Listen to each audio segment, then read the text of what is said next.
Hello and welcome to Hawks Academy. Today we are going to start Unit 8 অর্থাৎ আমি অধ্যায় 8 টো আজি স্টার্ট কৰিম হেতু হল ইউজ অফ ইন্টিগ্ৰেলস অনুকলনৰ প্ৰয়োগ এটো লেসন আজি আমি স্টাৰ্ট কৰিম তোমালোকে ইতিমধ্যে বৰ্গ অৰ্থাৎ স্কয়াৰ আয়ত অৰ্থাৎ ৰেক্টেঙ্গল বা বিভিন্ন জ্যামিতিক চিত্ৰ ত্ৰিভুজ ট্ৰায়াঙ্গল সাৰ্কেল বৃত্ত এইবিলাকৰ কালি কেনেকৈ উলিয়াব লাগে সেইবিলাকৰ বিষয়ে শিকিছা সেইবিলাকৰ ফৰ্মুলা বা সূত্ৰসমূহ তোমালোকে শিকিছা কিন্তু এই সূত্ৰসমূহ আমাৰ দৈনন্দিন জীৱনত বিভিন্ন এৰিয়া বা বিভিন্ন কালি উলিয়াত আমাক সহায় কৰে কিন্তু বিভিন্ন বক্ৰৰ দ্বাৰা আবৃত ক্ষেত্ৰসমূহৰ ক্ষেত্ৰফল উলিওৱাৰ ক্ষেত্ৰত এই সূত্ৰসমূহ যথেষ্ট নহয় গতিকে তাৰ বাবে আমি জানিব লাগিব কি অনুকলনৰ প্ৰয়োগ আমি বেসিক ইন্টিগ্ৰেলস খিনি ইউজ কৰিম আৰু ইউজ কৰি কেনেকৈ এই বক্ৰৰ দ্বাৰা আবৃত চিত্ৰসমূহৰ বা আকৃতিসমূহৰ কালি উলিয়াব লাগে ক্ষেত্ৰফল উলিয়াব লাগে এৰিয়া ফাইন্ড কৰিব লাগে তাৰ বিষয়ে আমি আলোচনা কৰিম এতিয়া আমি ইন্টিগ্ৰেলস ইউজ কৰি এই কাৰ্ভৰ তলৰ অংশ বা দুটা কাৰ্ভৰ দ্বাৰা আবৃত এইখিনি অংশৰ কালি কেনেকৈ উলিয়াব লাগে এইবিলাকৰ বিষয়ে আলোচনা কৰিম গতিকে সমানষ্ট নকৰাকৈ আহা স্টাৰ্ট কৰো আজিৰ ক্লাছটো so area under the curves find কৰিবলৈ বা বক্ৰৰ তলৰ অংশৰ কালি ফাইন্ড কৰিবলৈ তোমালোকৰ আগৰ কিছুমান বস্তুৰ নলেজ থাকিব লাগিব সেইখিনি হল কি তোমালোকে ক্লাছ 11 ত যিখিনি বস্তু পাই আহিছা কনিক সেকশন অৰ্থাৎ হাংকব ছেদ হেতু চেপ্টাৰত যিখিনি তোমালোকে পাই আহিছা ফৰ্মুলাখিনি সেইবিলাকৰ বিষয়ে আমি জানিব লাগিব সেইবিলাকৰ নলেজ থাকিব লাগিব সাপোজ এইটো এটা শংকু এই শংকুটোক যদি এনেকৈ কটা হয় মানে একদম পুৰা ওপৰৰ পৰা সিধাকৈ কাটি দিয়া হয় শংকুটো কি পাম আমি এটা সার্কেল পাম হয়নে সার্কেল পাম যদি এনেকৈ বেকাকে কাটি দিয়া হয় তেনেহলে আমি উপবৃত্ত বা ইলিপস পাম আৰু যদি এনেকৈ কাটি দিয়া হয় তেতিয়াহলে আমি প্যাৰাবোলা পাম সো এইখিনি বস্তুৰ আমি গ্ৰাফখিনি আৰু লগতে আমি এইবিলাকৰ ইকুৱেশনখিনি অৰ্থাৎ সমীকৰণখিনি আমি জানিব লাগিব তো প্ৰথমতে তোমালোকে এইবিলাকৰ সমীকৰণখিনি নোট কৰি লোৱা সো প্ৰথমটো কনিক সেকশন আমি কি লৈছো হেতু হল কি সাৰ্কেল অৰ্থাৎ বৃত্ত সাৰ্কেলৰ ইকুৱেশনটো আমি লিখি থওঁ সার্কেল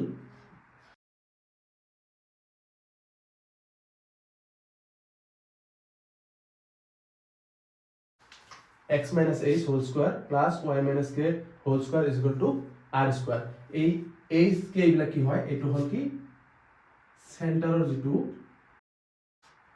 বিন্দু এটো যদি বৃত্তটো মূল বিন্দুত থাকে বৃত্তৰ কেন্দ্ৰটো যদি মূল বিন্দুত থাকে অৰ্থাৎ এটো সাপোজ x axis আৰু এটো সাপোজ y axis এটো x axis এটো 0 আৰু এটো হল কি y axis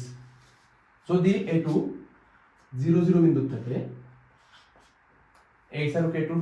ঠাইত আমি কি লিখিম 0 0 গতিকে এটো 0 হৈ যাব এটো 0 হৈ যাব তেতিয়া সমীকৰণটো আমাৰ কি হ'ব x square plus y square equal to r square এটো হল কি মূল বিন্দুৰ মাজেৰে যোৱা বৃত্তৰ সমীকৰণ নেক্সটটো হল আমাৰ ইলিপস অৰ্থাৎ উপবৃত্ত ইয়াৰ সমীকৰণটো কি হয়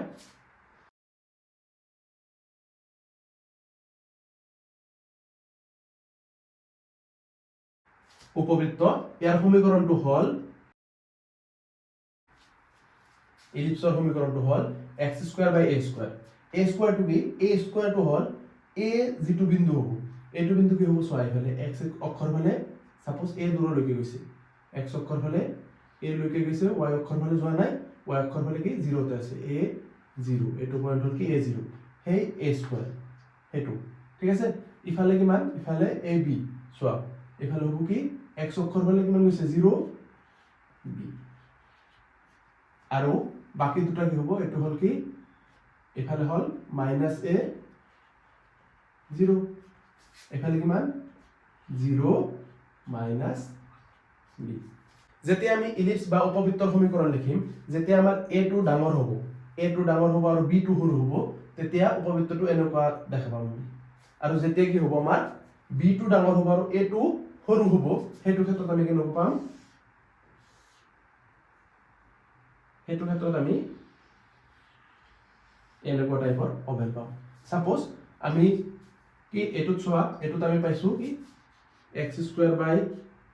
9 plus y square by 4 equal to 1 তেতিয়া কি হ'ব এটু x square by 3 square y square by 4 equal to 1 তেতিয়া আমি এনেকুৱা টাইপৰ পাম যেতিয়া এটু ডাঙৰ হ'ব আকৌ যেতিয়া আমি কি পাম ইয়াত কি হ'ব x স্কয়াৰ বাই সাপোজ এটুত সোয়া 4 প্লাস y স্কয়ার বাই 25 আছে সাপোজ, ঠিক আছে। তেতিয়া আমি কি পাম, তেতিয়া আমি এনেকুৱা টাইপৰ পাম। এইফালে সাপোজ 2 ইউনিট গৈছে আৰু এইফালে কি 0.5, এইফালে 2 0, এইফালে কিমান গৈছে 0 minus 5, 25 টো কি 5 স্কয়ার বুলি লিখিব পাৰো, 4 টোক আমি কি লিখিব পাৰো 2 স্কয়ার, ঠিক আছে। এফালে এটো পয়েন্ট কি হ'ব, এটো পয়েন্ট হ'ব -2 0। সো এই উপবৃত্ত বা ইলিপসৰ গ্ৰাফটো কেনেকৈ আঁকিব লাগে আৰু ইয়াৰ সমীকৰণটো বা ইকুৱেশনটো কেনেকৈ হয় হেতু তোমালোকে নোট কৰি লও।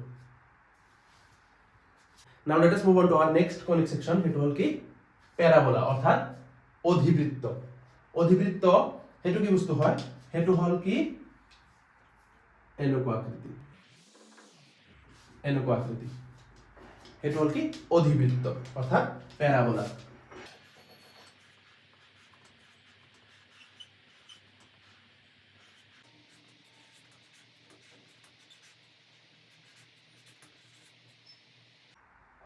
অৰ্থাৎ অধিবৃত্ত।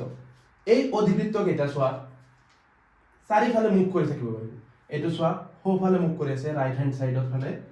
এইটো চোৱা নেক্সটটো চোৱা লেফট সাইডে মুখ কৰি আছে, নেক্সট এইটো চোৱা ওপৰ ফালে মুখ কৰি আছে, আৰু এইটো চোৱা তল ফালে মুখ কৰি আছে। সো এই চাৰিওটাৰ আমি কি জানিব লাগিব, সমীকৰণ অৰ্থাৎ ইকুৱেশন জানিব লাগিব। এইটোৰ কি হয় y square =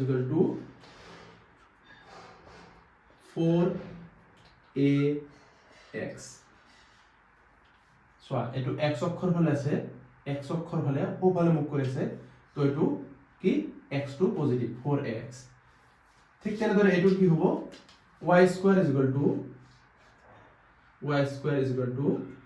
-4ax। Minus x ৰ ফালে মুখ কৰি আছে, এইটো মাইনাস x টো মাজত আছে, সেইকাৰণে -4ax। ক্লাস 8 9 ত আমি যেতিয়া x স্কয়াৰৰ সমীকৰণটো চাইছিলো, তেতিয়া x স্কয়াৰৰ সমীকৰণটো কি আছিল, ওপৰ ফালে মুখ কৰি আছিল। সো তেনেকৈ আমি মনত ৰাখিব পাৰিম, এইটোৰ কি হ'ব আমাৰ, এইটোৰ হ'ব চোৱা x স্কয়াৰ = 4ay। x স্কয়াৰৰ সমীকৰণটো আমি ওপৰ ফালে পাইছিলো x স্কয়াৰৰ, ঠিক আছে। তো এইটোৰ কি হল x স্কয়াৰ = 4ay, ঠিক তেনেদৰে এইটো -4ay, x square = -4ay।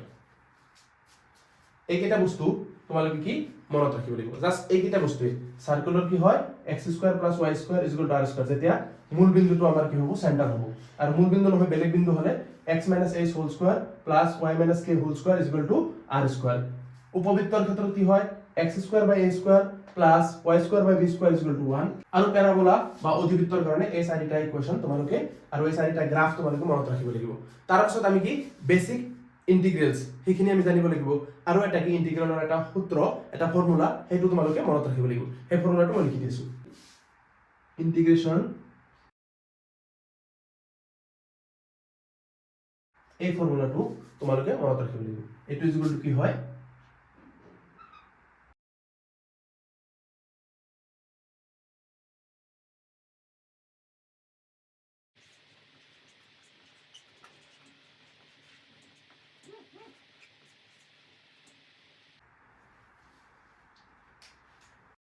integration √a² - x² = x/2 √x² - a² plus a²/2 sin inverse x/a।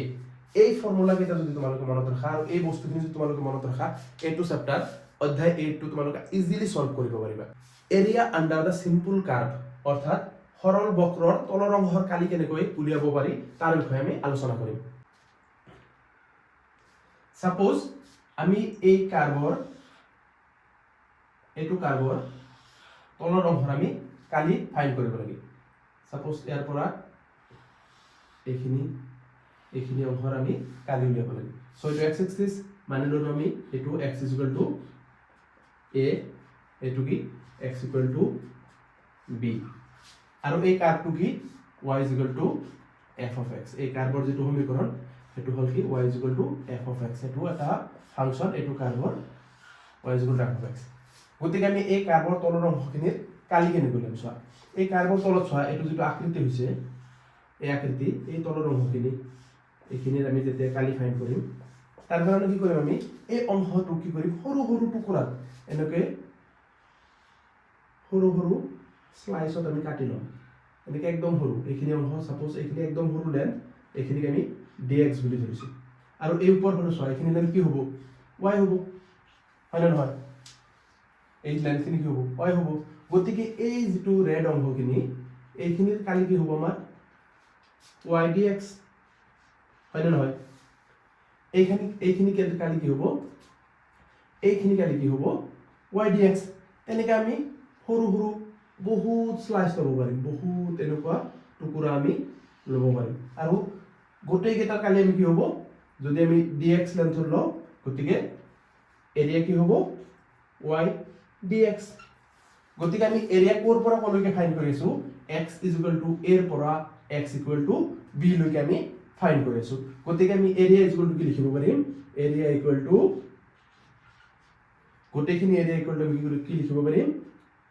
ইন্টিগ্ৰেশন x এৰ পৰা আমি কি কৰিছো x b লৈ যদি ইন্টিগ্ৰেট কৰি দিও আৰু এইখিনিক যদি আমি ইন্টিগ্ৰেট কৰি দিও তেতিয়া আমি কি পাই যাম গোটেইখিনি এই কাৰ্ভৰ তলৰ গোটেইখিনি অংশৰ এৰিয়া আমি পাই যাম যেতিয়া আমি লিমিটটো x এৰ পৰা x b লৈ লম তেতিয়া আমি কি লম পিছফালে dx লম আকৌ সাপোজ আমি কি ধৰিলো এবাৰ সাপোজ আমাৰ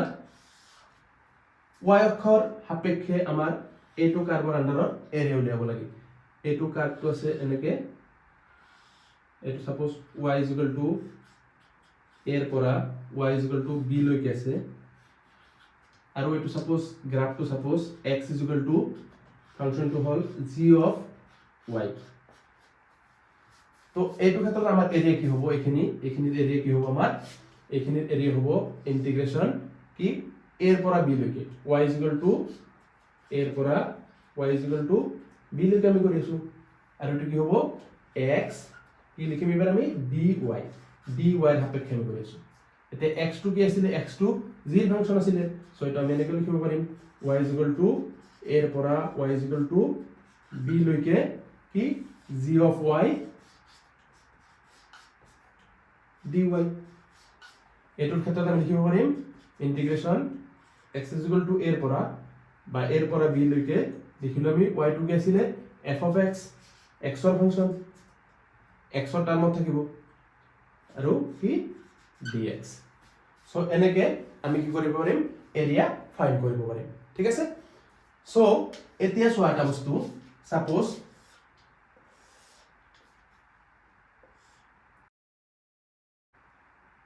আমাৰ এই গোটেইখিনি অংশৰ কালি লাগে সো এটো চোৱা x অক্ষৰ ওপৰ ফালে আছে আৰু এইখিনি চোৱা x অক্ষৰ তলৰ ফালে আছে গতিকে কি হ'ব এৰিয়া ফাইন কৰাৰ সময়ত যেতিয়া আমি লম তেতিয়া এৰিয়াটো সদায় আমি কি লম ধনাত্মক লম আৰু যদি কেতিয়াবা এৰিয়াটো আমি কি পাও ঋণাত্মক বা নেগেটিভ পাও তেতিয়া আমি কি লম পৰম মান লম বা এবসলিউট ভ্যালু লম এবসলিউট ভ্যালুটো লৈ আমি কি লম পজিটিভটো সদায় আমি পজিটিভটো লম ঠিক আছে সো গোটেইখিনি এৰিয়া যেতিয়া হ'ব আমাৰ তেতিয়া এইখিনিৰ এৰিয়া আৰু এইখিনিৰ এৰিয়া কি হ'ব প্লাস হ'ব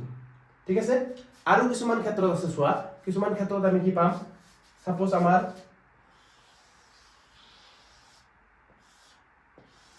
এনেকুৱা চিত্ৰ পাম কিছুমান আমি সো এইটো ক্ষেত্ৰত কি পাম এই মূলবিন্দু আৰু মূলবিন্দুৰ সব ফালে চাৰিওফালে মানে সমান আছে এইখিনি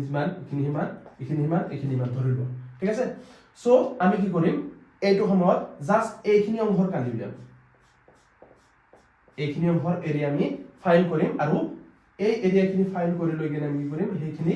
4 ৰে মাল্টিপ্লাই কৰি দিম যেহেতু 4টা পাৰ্টত আছে আমাৰ যদি এই দুটা পাৰ্টৰ অনি লাগে তেতিয়া আমি 2 ৰে মাল্টিপ্লাই কৰি দিম গতিকে জাস্ট আমি এইখিনিৰ এৰিয়া ফাইন কৰিম আৰু বাকিখিনি আমি যিমান লাগে সিমান কৰি লম প্যাৰাবোলাৰ ক্ষেত্ৰত সাপোজ এনেকুৱা আছে এইখিনিৰ এৰিয়া আমি ফাইন কৰিম এইখিনিৰ এৰিয়া ফাইন কৰি লৈ এইখিনিক আমি 2 ৰে মাল্টিপ্লাই কৰি দিম so before proceeding on to exercise 8.1 তোমালোকে এটা বস্তু চাই লোৱা হেতু কি এই প্যাৰাবোলাৰ ইকুৱেচন কেটা যেটো আছে y² 4x কেতিয়াবা 4ax নাথাকি y² সাপোজ ax আছে সেই সময়ত গ্ৰাফটো অকাৰ সময়ত তোমালোকে কি নহবা কনফিউজ নহবা গ্ৰাফটো তেতিয়াও এনেকে আঁকি দিবা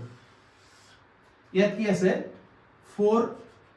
যেটো a আছিলে 4a ঠাইত কি আছে ইয়াত 4 into 1/4 a আছে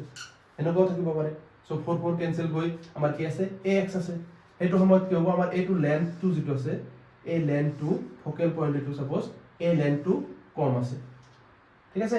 সো গ্ৰাফটো অকাৰ সময়ত তোমালোকে কনফিউজ নহবা সো আহা এতিয়া আমি আলোচনা কৰো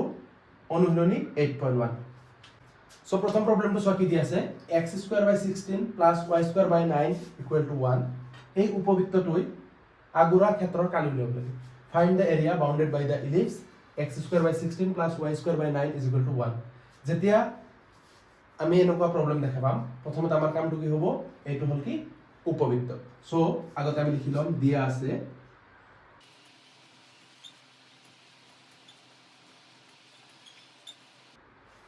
কি দিয়া আছে সোয়া উপবৃত্ত এটো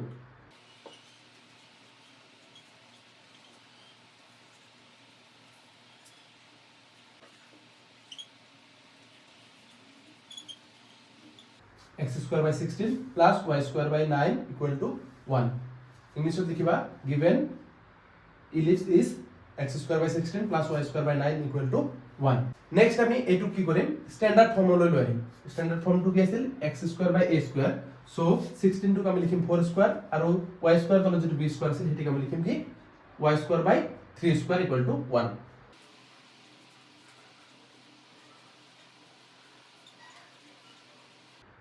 এতিয়া আমি এটু কি কৰিম এটুৰ গ্ৰাফ আঁকি লম উপবৃত্তৰ যেটো গ্ৰাফ হয় হেতু আমি আঁকি লম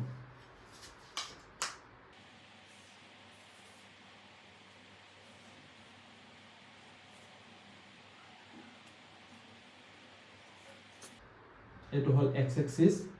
x o x dash y o y dash গ্ৰাফটো হ'ব আমাৰ x axisৰ দিশত কি হ'ব 4 0 এটু পয়েন্টত কাটিব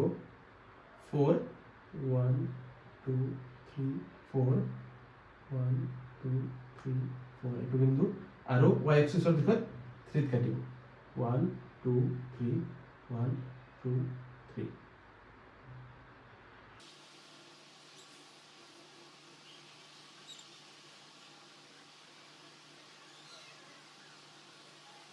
সো এটু পয়েন্ট হবো আমার কি 4 0 এটু পয়েন্ট হবো 0 3 এটু হবো -4 0 এখানে সোয়া -4 আর 0 এটু হবো কি 0 -3 এই গোটেই ইলিপসটোৱে অৰ্থাৎ উপবৃত্তটোৱে আগৰ অংশৰ কালি উলিয়াব লাগে এতিয়া সোয়া যদি আমি এই অংশখিনি কালি উলিয়াও আৰু এইখিনিৰ লগত আমি 4 ৰে মাল্টিপ্লাই কৰি দিও 4 দি পূৰণ কৰি দিও তেতিয়া আমাৰ গোটেই অংশখিনিৰ কালি আহি যাব সো এই টুক আমি নাম দিলো কি a b c d গতিকে আমাৰ কি হ'ব সোয়া এতেকে নিৰ্ণয় কালি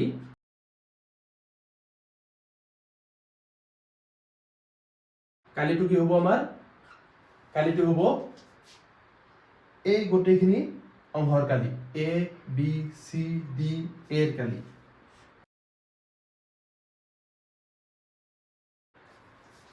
গতিকে এটো লিখিম আমি কি 4 into এইখিনি অংশৰ কালি a b o এৰ কালি 4 into এইখিনিৰ কালি এইখিনি আমি কি নাম দিলো a b o a এইখিনিৰ কালি সো আমি কি লিখিম 4 into এইখিনিৰ কালি কি হ'ব সোয়া এইখিনিৰ কালি হল কি এই গ্ৰাফটো আৰু এইকেটা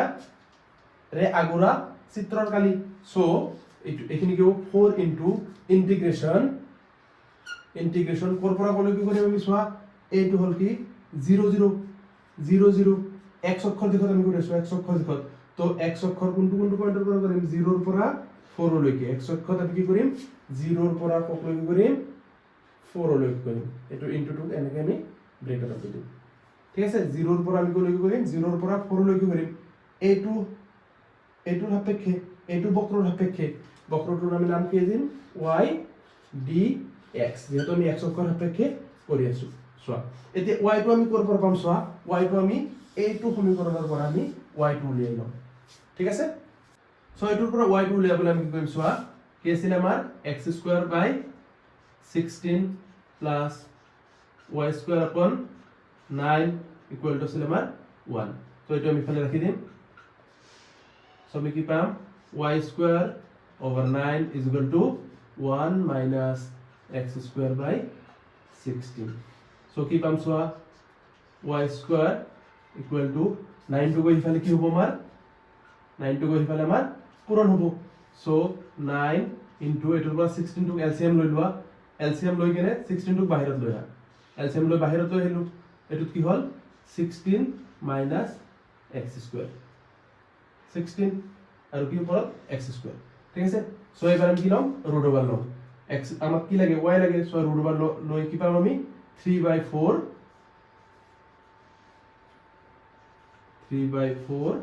আন্ডাৰ ৰুট এইখিনি সো 16 টো কি লিখিব পাৰিম আমি 4² বুলি লিখিব পাৰিম 16 টো লিখি দিয়া 4² বুলি সো y আমি কি পালো 3/4 ৰুট ওভাৰ 4² minus x² গতিকে এই y এৰ মানটো ইয়াত আমি বহুৱাই দিম সো আমি কি পাম 4 integration 0 to 4 y ঠাইত আমি বহুৱাম 3/4 under root 4² minus x² so আমি কি পালো সোয়া ইয়াৰ পৰা আমি পালো 4 আৰু এইখিনি আমি উলিয়াই আনিম সো কি হ'ব into 3/4 integration 0 to 4 under root 4² minus x² equal to আমি কি পাম 4 cancel out 3 integration 0 to 4 under root 4² minus x² so এটোৰ পৰা আমি কি পাম চোৱা 3 into কি লিখিব পাৰিম x/2 under root x² minus a² এত হল x² minus 4² x² minus 4² plus a²/2 4²/2 কি হ'ব sin inverse x/a ঠাইত আছে আমাৰ 4 ঠিক আছে সো এইখিনি আমি পাই যাম আৰু ইয়াক কৰিব লাগিব আমাৰ 0 to 4 সো এবাৰ আমি কি কৰিম x ৰ ঠাইত 4 পুট কৰিম আৰু একবাৰ আমি কি কৰিম 0 পুট কৰিম সো এইখিনি বস্তু কৰি চোৱা সো কি পালো আমি ইয়াত 3 x ৰ ঠাইত আমি 4 পুট কৰিম 4/2 under root 4² minus 4² x ৰ ঠাইত 4 পুট কৰিলো প্লাস 4²/2 sin inverse 4/4 এইখিনি পালো আমি এইখিনিৰ পৰা আমি কি কৰিব লাগে মাইনাস এতিয়া x ৰ ঠাইত আমি কি পুট কৰিম 0 পুট কৰিম 0 পুট কৰিলে পাম 0/2 under root 0² minus 4² plus 4²/2 sin inverse 0/4 so এইখিনিৰ পৰা আমি পালো 3 whole into এইখিনি সোয়া 4² minus 4² মানে হল কি 0 এইখিনি টার্ম আমাৰ কি হৈ গল 0 হৈ গল 0 plus 16/2 sin inverse 4/4 মানে হল আমাৰ 1 নেক্সট এটো কি হল মাইনাস এইখিনি টার্ম সোয়া এইখিনি টার্ম আকৌ 0 আছে সো এটো 0 16/2 এটো প্লাস আছিল কিন্তু মাইনাস আছিল সো মাইনাস 16/2 sin inverse কি হল এটো 0 সো এইখিনিৰ পৰা আমি পাম সো 3 into হল কি into এটো হল কি 8 16/2 8 sin inverse 1 মানে হল কি pi/2 minus 16/2 হল 8 into sin inverse 0 মানে হল 0 সো মানে এটো টার্ম 0 হৈ গল সো আমাৰ কি হৈ গল 3 into 8 pi/2 so it all 4 12 pi ইমান কি হ'ব আমাৰ স্কয়াৰ ইউনিট যেহেতু আমি এৰিয়া ফাইন্ড কৰি আছো সো আমি লিখিব লাগিব স্কয়াৰ ইউনিট সো এইটো হল কি আমাৰ ৰিকোয়াৰ্ড এৰিয়া অফ দা ইলিপস